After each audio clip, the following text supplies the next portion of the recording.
గట్టిగా నిర్ణయించుకొని ముందుకు సాగాడు.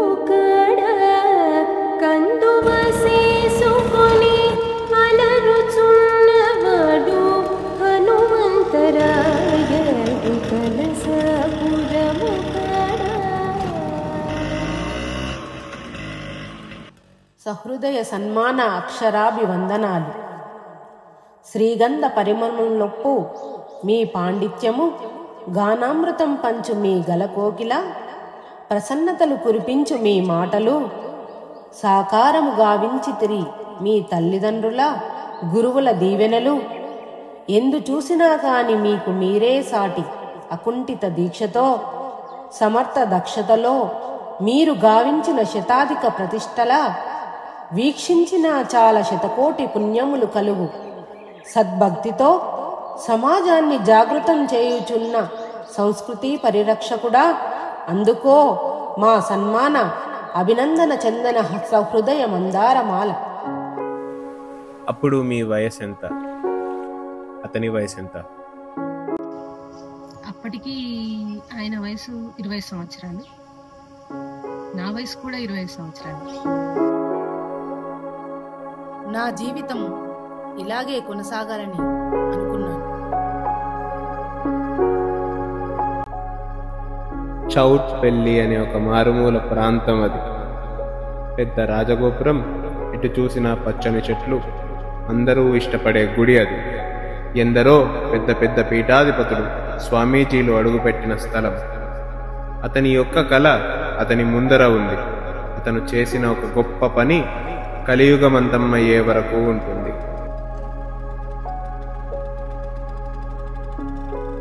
అతని శిష్యునిగా జర్నలిజంలో నా మొదటి అడుగు.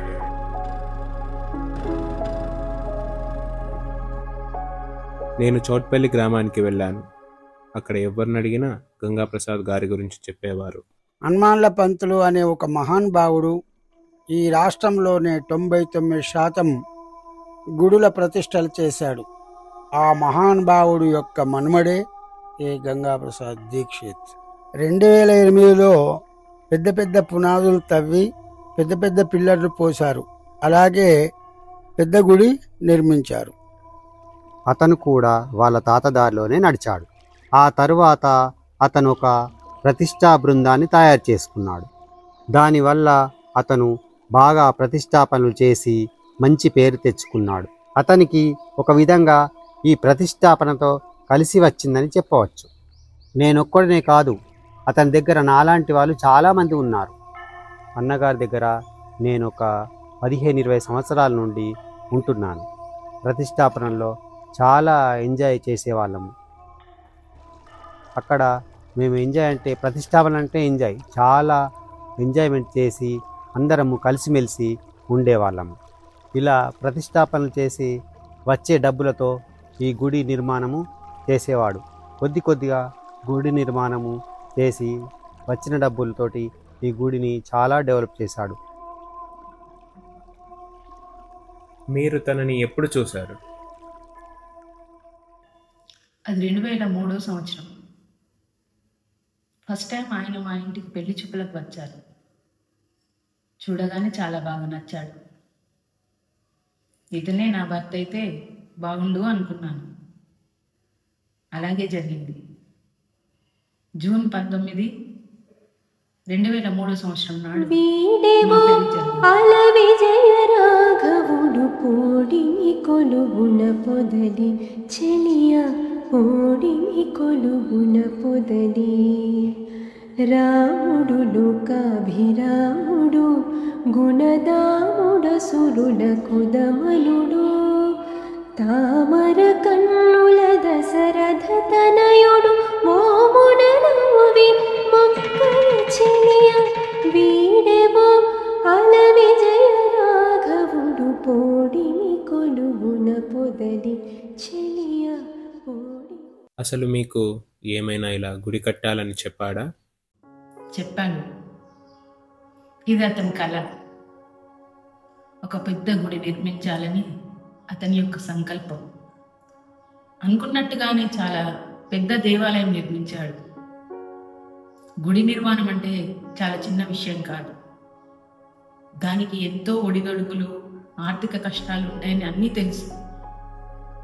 అయినా కూడా వీటన్నింటినీ తట్టుకొని ఆయన ఒక పెద్ద దేవాలయం నిర్మించాడు.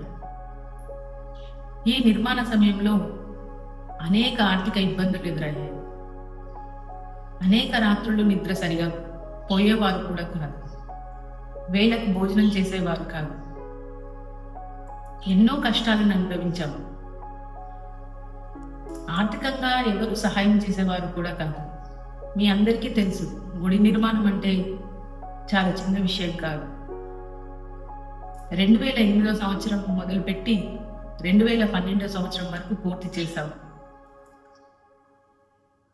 కొద్ది కొద్దిగా నిర్మాణం చేసుకుంటూ వెళ్ళాము. విగ్రహ ప్రతిష్టాపనలకు, వివాహ కార్యక్రమాలకు వెళ్ళినప్పుడు వచ్చిన డబ్బులతో కొద్దిగా గుడి నిర్మాణం చేశాం. అప్పుడు అనేక సమస్యలు ఎదురయ్యాయి. చాలా వేరే వాళ్ళు అనేవారు, అనవసరంగా మీరు డబ్బులు వృధా చేస్తున్నారు, అనవసరమైన ఖర్చులు ఇవన్నీ కూడా అవసరమా మీకు ఈ చిన్న వయసులో అనేవారు. కానీ ఆయన ఎప్పుడూ ఇవేవి మాటలు పట్టించుకునేవారు కాదు. ఎందుకంటే ఇది అతని కళ.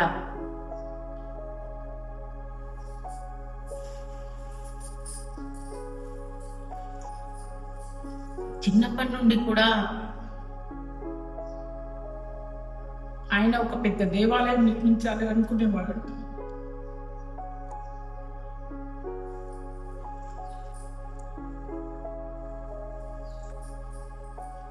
మా పెళ్లి కాగానే ఫస్ట్ నాకు మొదలు చెప్పిన విషయం ఇది.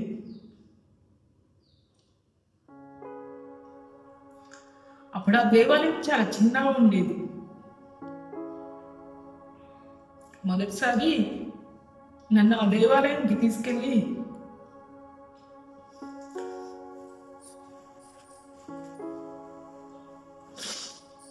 ఇది మన దేవాలయం, దీన్ని నేను నిర్మించాలనుకుంటున్నాను నూతనంగా, నీవు నా ప్రక్కన ఉంటావా అని అడిగాడు. అప్పుడు నాకు అర్థం కాలేదు, ఎందుకు ఇలా అంటున్నాడని.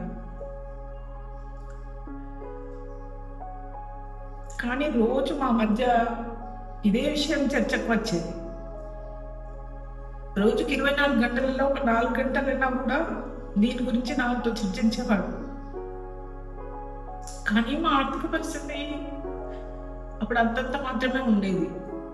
అతను చిన్న వయసే కాబట్టి మెల్లగా ఆలోచించుకుందాం అనేసరికంటే ఆయన స్టార్ట్ చేసేసారు. సరేలే, ఆయన సంకల్పంని నేనెందుకు వద్దనాలి అనుకుని వేరే ఖర్చులు ఏవైనా ఉంటే కూడా చాలా తగ్గించుకొని గుడి నిర్మాణం కోసమే ఎక్కువ డబ్బులు వెచ్చించేవారు. ప్రతి పైసా కూడా జమ చేస్తూ వచ్చిన డబ్బులు వచ్చినట్టుగానే మా దగ్గర జమ అయిన డబ్బులతోనే అప్పుడు ఆ గుడి నిర్మాణానికి ఉపయోగపడే పనులన్నీ కూడా చేసేవారు. ఎక్కువ సమయం మేము గుడి దగ్గరనే గడిపాము. మా ఇంట్లో కంటే కూడా మేము గుడి దగ్గర ఎక్కువ సమయం గడుపుతాం ఇప్పటికి కూడా. ఆయనకు దేవుడు అంటే అంత పిచ్చి. ఆయన ఎన్నో విగ్రహ ప్రతిష్టాపనలు, ఎన్నో గుడి నిర్మాణాలు చేయించాడు. వేరే గ్రామాలలో, వేరే దేశాలలో, వేరే రాష్ట్రాలలో ఆయనకు చాలా పేరు ప్రతిష్టలు ఉన్నాయి. నాకు అప్పుడప్పుడే ఊహ తెలుస్తుంది, ఈ గుడి అంతా నిర్మాణంలో ఉంది అప్పుడు. అయితే ఒకరోజు నాన్న నన్ను గుడి నిర్మాణంలో ఉన్నప్పుడు ఆ గుడి ప్రదేశానికి తీసుకెళ్ళేవాడు. అప్పుడు ఎప్పుడు వెళ్ళినా కానీ అక్కడ ఖాళీ స్థలాన్నంతా చూపిస్తూ, ఎక్కడైతే రాజగోపురం యజ్ఞశాల వస్తుందో ఇక్కడ రాజగోపురం వస్తుంది, ఇక్కడ యజ్ఞశాల వస్తుంది అని చెప్పేవాడు. ఎప్పుడు నాన్న ఎక్కువ దృష్టి సారించేవాడు గుడి నిర్మాణం పైనే. చాలా కష్టపడేవాడు. గుడి నిర్మాణం కోసమే తన జీవితాన్ని అర్పించడానికి కూడా వెనకాడనివాడు. అయితే ఆ రోజు రానే వచ్చింది. మా నాన్న ఏదైతే తలపెట్టాడో రాజగోపుర నిర్మాణం ఆ రోజు వచ్చేసింది. భూమి పూజ మహోత్సవం కూడా మొదలైంది. ఆ రోజు నా చేతుల మీదుగానే భూమి పూజ చేయించాను నాన్న. నా కళ్ళ ముందటే భూమి పూజ అవ్వడం, నా చేతుల మీదుగానే భూమి పూజ అవ్వడం, నా కళ్ళ ముందే ఆ రాజగోపురం నిర్మించబడడం, నా కళ్ళ ముందే ప్రతిష్ట జరగడం అవ్వడం కూడా అయ్యింది. నాకెంతో సంతోషాన్ని ఇచ్చింది. నాకు ఎంతో గర్వకారణం. నా చేతుల మీదుగానే ఆ భూమి పూజ అయినందువలన నాకు అది గర్వించదగ్గ విషయం కూడా. మా నాన్న ఎప్పుడూ ఇదే చెప్తుండేవాడు, ఎప్పుడు అదే కలకంటూ ఉండేవాడు, మాతో ఎప్పుడు అదే అనేవాడు. ఎలా అంటే ఎప్పుడైనా ఎలాగైనా చేసి ఈ గుడిని పూర్తిగా నిర్మించాలి, చాలా పెద్దగా నిర్మించాలి, అందరూ గర్వించదగ్గేలా నిర్మించాలి. నా కళ్ళ ముందటే నిర్మించడం కూడా జరిగింది, ప్రతిష్ట కూడా అయ్యింది.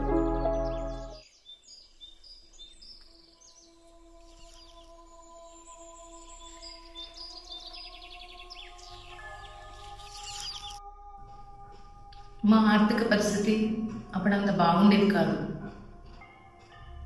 కానీ అందరూ ఇంత పెద్ద దేవాలయం నిర్మిస్తున్నారు, వీరి దగ్గర ఎన్ని డబ్బులు ఉన్నాయో అని అందరూ అనుకునేవారు. కానీ మాకు మాత్రమే తెలుసు ఆ టైంలో మా ఆర్థిక పరిస్థితి ఏంటి అని. తెలిసిన వారు, బంధువులు అందరూ కూడా ఇలాగే అనుకునేవారు. ఇంత పెద్ద దేవాలయం నిర్మాణం చేస్తున్నాడు కదా, ఊరికినే జరగదు కదా అనుకునేవారు. కానీ ఆ పరిస్థితులు ఏంటో మాకు మాత్రమే బాగా తెలుసు. అది ఎవరికో చెప్పాల్సిన అవసరం కూడా మాకు లేదు అని మేము అనుకునేవారు.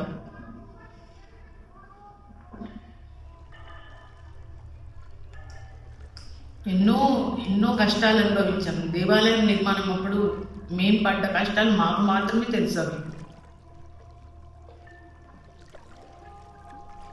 అనుకున్నంతగా ఉండదు ఏదైనా పరిస్థితులు. అన్నిటికీ తట్టుకొని నిలబడగలగాలి, అప్పుడే ఏ పనైనా పూర్తి చేస్తామనేవారు.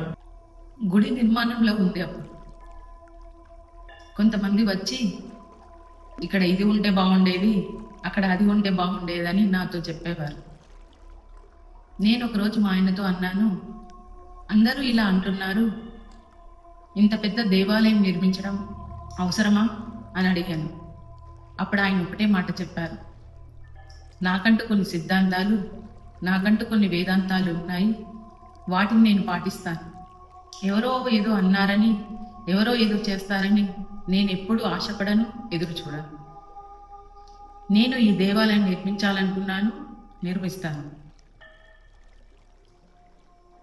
అని నాతో చెప్పారు. నీవు కూడా ఎవరి మాటలు పట్టించుకోకు అని నాతో అన్నాడు. అది 2012 సంవత్సరం. ఎంతో ఆనందకరమైన సంవత్సరం అని చెప్పుకోవచ్చు. ఎందుకంటే మా గుడి పూర్తయింది, ప్రతిష్టాపన జరుగుతుంది. ఎంతో ఘనంగా ఎందరో వేలాది మంది ప్రజలు అందరూ వచ్చి ఈ ప్రతిష్టాపనలో పాల్గొన్నారు. అందరూ అనుకున్నట్టుగానే ఈ గుడి పూర్తి చేశాము, ప్రతిష్టాపన కార్యక్రమం జరుగుతుంది. ఈ కార్యక్రమానికి మమ్మల్ని గుడి నిర్మాణ సమయంలో హేళనగా మాట్లాడిన వాళ్ళందరూ కూడా ఈ ప్రతిష్టాపనలో పాల్గొనడం జరిగింది. అప్పుడు అనిపించింది, చాలా గర్వంగా ఫీల్ అయ్యాను నేనైతే. ఎందుకంటే హేళనగా మాట్లాడిన వాళ్ళ ముందే ఇంత పెద్ద దేవాలయం నిర్మించి ప్రతిష్టాపన కార్యక్రమం చేస్తున్నాను. దీనికి ఎంతోమంది పీఠాధిపతులు, వేద పండితులు అందరూ వచ్చి పాల్గొన్నారు. 5 రోజుల పాటు చాలా ఘనంగా నిర్వహించాం. చాలా సంతోషకరమైన రోజుగా నేను చెప్పుకుంటాను.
తర్వాత ఏమైందో తెలుసా నాన్న?